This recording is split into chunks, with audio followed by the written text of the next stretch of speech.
ഇല്ല ഇതെപ്പോഴാണ് പൊട്ടിത്തെറിക്കുക? ഇതെപ്പോഴാണ് പൊട്ടിത്തെറിക്കുക? ഗ്യാസ് ഇങ്ങനെ ലീക്ക് കൊണ്ടുവന്ന് ടെസ്റ്റ് ചെയ്യണം. ടെസ്റ്റ് ചെയ്തിട്ട് മാത്രമേ അകത്ത് കയറ്റാവൂ. കാര്യം എന്താണ്? ഇതൊരു ബോംബാണ്. 2 നില വീടൊക്കെ സുഖമായിട്ട് ഇത് പൊട്ടിക്കും. ഓക്കെ ആണല്ലോ? ലീക്ക് കൊണ്ടുവന്ന് ടെസ്റ്റ് ചെയ്ത് അതിനോടൊപ്പം എന്താണ് ഇതിൽ സീലുണ്ടല്ലോ, ആ സീലുണ്ടോ എന്ന് നോക്കണം. സീല് പൊട്ടിച്ചിട്ടുണ്ടെങ്കിൽ ഒരു കാരണവശാലും ഇതിനകത്ത് കയറ്റരുത്. അവ മോട്ടിച്ചിട്ടായിരിക്കും കൊണ്ടുവരുന്നത്. ഓക്കെ, കൊടുക്കുന്ന പൈസയ്ക്ക് നമുക്ക് വില വേണം. ഓക്കെ, ഇനി ഇതിനേക്കാളും നല്ലൊരു കോമഡി ഉണ്ടെന്ന് അറിയാമോ? ഈ ഗ്യാസ് കൊണ്ടുവന്നവൻ അകത്ത് കൊണ്ടുവന്ന് വെച്ച് മറ്റേ സിലിണ്ടർ മാറ്റി പുതിയ സിലിണ്ടർ എടുത്ത് സെറ്റ് ചെയ്ത് ലീക്ക് കൊണ്ടുവന്ന് ടെസ്റ്റ് ചെയ്തിട്ട് വേണം പോവാൻ.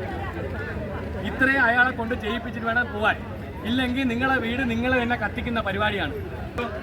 D29 എന്ന് പറഞ്ഞ ഇവിടെ ഇത് കണ്ടോ, D29 കണ്ടോ കണ്ടോ, ഒരു ലെറ്ററും കാണും, ഒരു ഇത് കാണും. എന്താണെന്ന് അറിയാമോ? അത് ഇത് എക്സ്പയറിംഗ് ഡേറ്റ് ആണ്. ഓക്കെ, എക്സ്പയറിംഗ് ഡേറ്റ് ആണ്. അതായത് ഈ സിലിണ്ടർ ഡിസംബർ 29 വരെ പോകും. ഇത് അതിന് ABCD എന്നായിരിക്കും നിങ്ങൾ കണക്കാക്കിയിട്ടുള്ളത്. അതായത് 3 മാസം വെച്ച്, ആദ്യത്തെ 3 മാസം A, രണ്ടാമത്തെ 3 മാസം B, മൂന്നാമത്തെ 3 മാസം C, നാലാമത്തെ 3 മാസം D. ഇത്രയാണ് നമുക്ക് വരുന്നത്. ഓക്കെ, ഇതിപ്പോൾ എന്താണ് ഡിസംബർ വരെ പോകും. നിങ്ങളെ വീട്ടിൽ ഇരിക്കുന്ന സിലിണ്ടർ A25 ആണെങ്കിലോ മാർച്ച് മാസത്തോടുകൂടി തീർന്നു അല്ലേ? വീട്ടിൽ നോക്കിയിട്ടുണ്ടോ? ഇല്ല, നോക്കിയിട്ടില്ല. ഇന്ന് പോയി നോക്കണം കേട്ടോ, ഇന്ന് പോയി നോക്കണം. ഇല്ലെങ്കിൽ ഈ യൂണിഫോം ഇട്ട ആൾക്കാർ വീണ്ടും വരേണ്ടി വരും വീട്ടിൽ കേട്ടോ. ഈ വൃത്തികെട്ട മുഖമൊക്കെ വീണ്ടും കാണേണ്ടി വരും.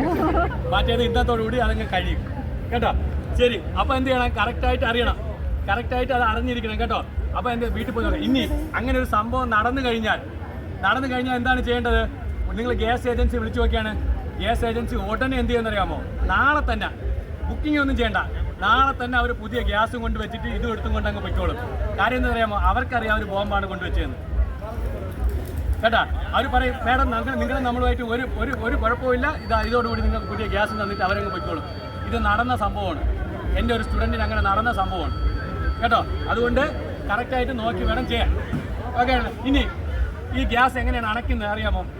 തീ ഉണ്ടായി കഴിഞ്ഞ് കഴിഞ്ഞാൽ നമ്മൾ പ്രധാനമായി പറയുന്ന 2 രീതിയാണ് ഗ്യാസ് അണയ്ക്കാൻ വേണ്ടി. ഒന്ന് എന്ത് ചെയ്യണം? ചാക്ക്. വീട്ടിൽ ചാക്കുണ്ടോ? ചണച്ചാക്കുണ്ടോ? ആര് പറഞ്ഞു ചാക്ക്? ചണച്ചാക്കുണ്ടോ വീട്ടിൽ? നമ്മളെ വീട്ടിലൊന്നും ഇല്ല. അതുകൊണ്ട് ഞാൻ ചാക്കിൻ്റെ കേസ് പറയില്ല. ഞാൻ ഉദ്ദേശിക്കുന്നത് എന്താണെന്നറിയാമോ? നല്ല കട്ടിയുള്ള ബെഡ്ഷീറ്റ് എടുക്കുക, നനയ്ക്കുക, എന്ത് ചെയ്യുക? റാപ്പ് ചെയ്യുക. ഓക്കെ, 2 സൈഡിൽ നിന്ന് കൊണ്ടുവന്ന് റാപ്പ് ചെയ്ത് കഴിഞ്ഞാൽ അത് തീ അണയും. ഓക്കെ, ഇനി ബെഡ്ഷീറ്റുകൾ ഇല്ലാത്ത വീടാണെങ്കിൽ വെച്ചോ, അവിടെ എന്ത് ചെയ്യുക? നമ്മൾ എന്ത് ചെയ്യുക? പ്ലാസ്റ്റിക് ബക്കറ്റ് ഉണ്ടല്ലോ അതേപോലത്തെ, ആ ബക്കറ്റ് എടുത്ത് വെച്ച് കമത്തുക, തീ അണയും. അത് 2 കാണുന്നോ എങ്ങനെയാണ് ചെയ്യുന്നതെന്ന്? കാണണോ? ഓക്കെ, ശരി. നിങ്ങളുടെ സമയമാണ് പോകണം കേട്ടാ. ബാക്കി സ്റ്റോളൊന്നും കാണാൻ പറ്റില്ല. പോകുന്നുണ്ടോ ആരെങ്കിലും പോകുന്നുണ്ടോ ഇപ്പൊ?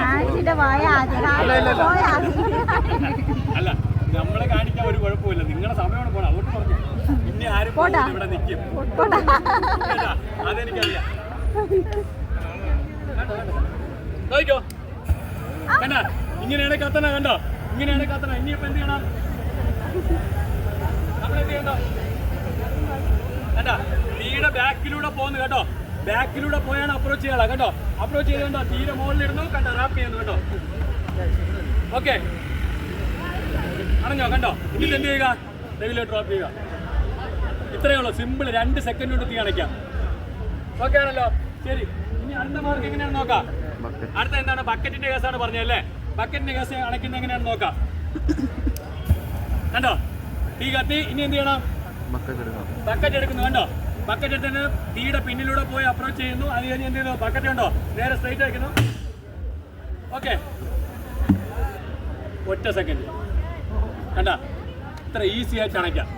ഇനി നിങ്ങൾ ഇതൊന്നും അണയ്ക്കാത്തതിന് കാര്യം എന്താണെന്ന് ഇവിടെ പറഞ്ഞാൽ നിൽക്കുക. പോയല്ല, എവിടെ പോലും കൊച്ചിനാണ് ചോട്ടാ, കൊച്ചിനാണെങ്കിൽ വിട്ടോ. ഓക്കെ, ശരി. ഇനി ഇതൊന്നും നിങ്ങൾ ചെയ്യാത്തതിന് കാര്യം എന്താണ്? ധൈര്യക്കുറവാണ്. കാര്യം എന്താണ്? ഈ സിലിണ്ടർ എപ്പോഴും വേണോ പൊട്ടിത്തെറിക്കാം അല്ലേ? ഒരു കാരണവശാലും സിലിണ്ടറിന്റെ അകത്തോട്ട് തീ പോയി പൊട്ടിത്തെറിക്കത്തില്ല. മനസ്സിലായോ? നമ്മൾ അമിട്ട് വെക്കുന്ന പോലെ തീ അകത്തോട്ട് പോയി പൊട്ടിത്തെറിക്കൂല. പിന്നെ എങ്ങനെയാണ് പൊട്ടിത്തെറിക്കുന്നത്? ഈ തീ എന്ത് ചെയ്യും? നമ്മുടെ സറൗണ്ടിലുള്ള എല്ലാ സാധനവും കത്തിക്കും അല്ലേ? അതിൻ്റെ ചൂട് കാരണം ഈ മെറ്റൽ കത്തും. അപ്പോൾ എന്ത് ചെയ്യും? അതിൻ്റെ അകത്തുള്ള ലിക്വിഡ് തിളയ്ക്കാൻ തുടങ്ങും. തിളച്ച് എന്ത് ചെയ്യും? ഇത് എക്സ്പാൻഡ് ചെയ്യാൻ തുടങ്ങും അല്ലേ? ലിക്വിഡ് വേപ്പറായി എക്സ്പാൻഡ് ചെയ്യാൻ തുടങ്ങും. ഗ്യാസാവും. ഒരു തുള്ളി 270 മടങ്ങായിട്ടാണ് എക്സ്പാൻഡ് ചെയ്യുന്നത്. മനസ്സിലായോ? അപ്പോൾ ഇതിൻ്റെ അകത്തിരുന്ന് ഇത് ഇങ്ങനെ വീർപ്പ് കൂട്ടി എന്ത് ചെയ്യും? ഇത് പെരുവാൻ തുടങ്ങും. പെരുവി പെരുവി എന്ത് ചെയ്യാണ് പൊട്ടിത്തെറിക്കുന്നത്, നമ്മുടെ ബലൂണ് പൊട്ടുന്ന പോലെ. അപ്പോൾ അത്രയും സമയം കിട്ടും നമുക്ക്. അതുകൊണ്ട് തീ കണ്ടുടനെ എടുത്ത് ചാടി ഓടരുത്, അണയ്ക്കാനായിട്ട് നോക്കണം. എങ്കിൽ നമുക്ക് ആ വീട്ടിൽ തന്നെ കിടക്കാം, ഇല്ലെങ്കിൽ വാടക വീട്ടിൽ തപ്പി പോകേണ്ടി വരും, മൊത്തം കത്തിത്തീരും. ഓക്കെ ആണല്ലോ? ഇനി ചെയ്യാൻ പറ്റുമല്ലോ. ഇനി സമയം ഉണ്ടെങ്കിൽ ആ എക്സ്റ്റിങ്വിഷറിനെ കുറിച്ചും കൂടെ പറഞ്ഞുതരാം. ബോക്സിന്റെ അകത്താണ് സാറേ, വെളിയിൽ വെക്കണമെന്നാണ് നമ്മളിപ്പോൾ എല്ലാവർക്കും പറയുന്നത്. ബോക്സിന്റെ അകത്താണെങ്കിൽ ചെയ്യാൻ പറ്റുന്ന എന്താണ്, നമ്മളെ തുണിയൊക്കെ എടുത്ത് നല്ല രീതിയിൽ നനച്ചതിന് ശേഷം അകത്തോട്ട് എറിഞ്ഞു കൊടുക്കുക, അത് മാത്രമേ ഉള്ളൂ രക്ഷ. ഓക്കെ ആണല്ലോ? ഇനി സമയം ഉണ്ടെങ്കിൽ എക്സ്റ്റിങ്വിഷർ പറഞ്ഞുതരാം. പറയണോ? ഓക്കെ, ശരി. എക്സ്റ്റിങ്വിഷർ പറയുന്നതിന്റെ ഇമ്പോർട്ടൻസ് പറഞ്ഞാൽ, നിങ്ങൾ തിയേറ്ററിൽ സിനിമ കാണാൻ പോകണമെന്ന് വെച്ചോ, നിങ്ങൾ ആ സീറ്റിന്റെ അവിടെ തീ എത്തി എന്ത് ചെയ്യും? ഇറങ്ങി ഓടും. ഇറങ്ങി ഓടിയാലും രക്ഷപ്പെടാൻ പറ്റൂല. കാര്യം എന്താണ്, നിങ്ങളെ പോലെ തന്നെ ഇറങ്ങി ഓടാമെന്ന് ചിന്തിച്ചവരാണ് ഉത്തർപ്രദേശിൽ 120 പേര് മരിച്ചത്. അറിയാമോ? ഒരു 6 മാസത്തിന് മുമ്പ് ഒരാൾ ദൈവത്തിന്റെ പിറകെ ഓടിയത് കേട്ടോ. അതേപോലെ ഒരു സംഭവമാണ് കുസാറ്റിൽ സംഭവിച്ചത്. അതേപോലെ ഒരു സംഭവമാണ് പുല്ലുമേട് സംഭവിച്ചത്. ഇതെല്ലാം ഓപ്പൺ സ്പേസിലായിരുന്നു. നമ്മൾ ഡൽഹി കുംഭമേള കഴിഞ്ഞിട്ട് വന്നിട്ട് ഡൽഹി റെയിൽവേ സ്റ്റേഷനിൽ സംഭവിച്ചത്. ഇതെല്ലാം ഓപ്പൺ സ്പേസിലാണ്. അപ്പോഴാണ് നിങ്ങൾ ഈ കൺവേർട്ട് സ്പേസിൽ ആ മറ്റേ തിയേറ്ററിനകത്തും അത് ഇത്ര മുട്ട വാതിലിൻ്റെ ഇടയിൽ കൂടെ ഓടി രക്ഷപ്പെടുന്നത്. തിയേറ്റർ സിനിമ കഴിഞ്ഞിട്ട് തന്നെ 10 മിനിറ്റ് എടുക്കും ആൾക്കാർ പോയാൽ നോക്കി ഇരുന്നിട്ട് ഇറങ്ങി പോകാൻ. അപ്പോൾ ആ സമയം ഒന്ന് ആലോചിച്ചെങ്ങനെ, നമ്മളെക്കാളും ആരോഗ്യമുള്ളവർ നമ്മളെ തള്ളിയിടും, നമ്മളെ ദേഹത്ത് ചവിട്ടും. മുഖത്താണ് ഒരു ചവിട്ടിട്ടുണ്ടെങ്കിൽ ചിലപ്പോൾ ആ ഒരു ചവിട്ടിൽ തന്നെ മരണം സംഭവിക്കും. കഴുത്തിലാണെങ്കിലോ, ചെസ്റ്റിലാണെങ്കിലോ, വയറിലാണെങ്കിലോ തുക എടുത്ത് അണയ്ക്കുക. അണയ്ക്കറിയാമോ? പോലെ കേട്ടോ, അണയ്ക്കറിയാമോ? ഇല്ല. ശരി, നോക്കിക്കോ.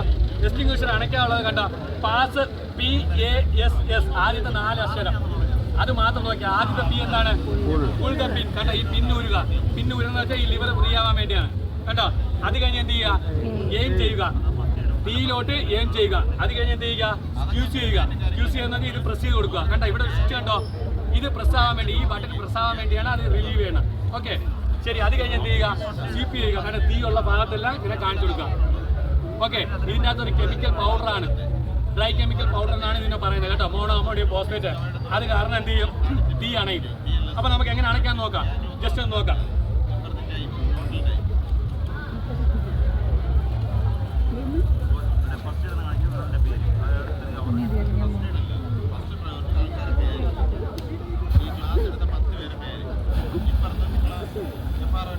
ഓക്കെ, ശരി, നോക്കാം കേട്ടോ.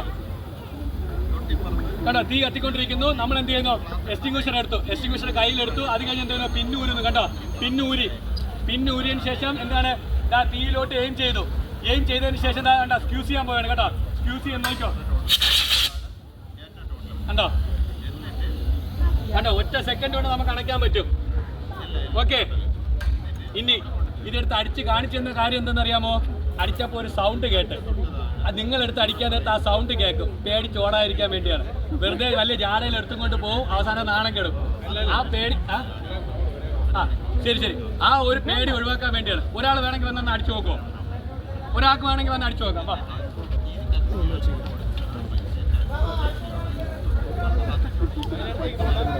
ഓക്കെ, എടുക്കുക. പിന്നൂരുക. പിന്നെ അപ്പുറത്ത് പിന്നൂരുന്നു, എയിം ചെയ്യുന്നു. സ്ക്യൂസ് ചെയ്യുക. ഓക്കെ, മതി. ഓക്കെ ആണല്ലോ.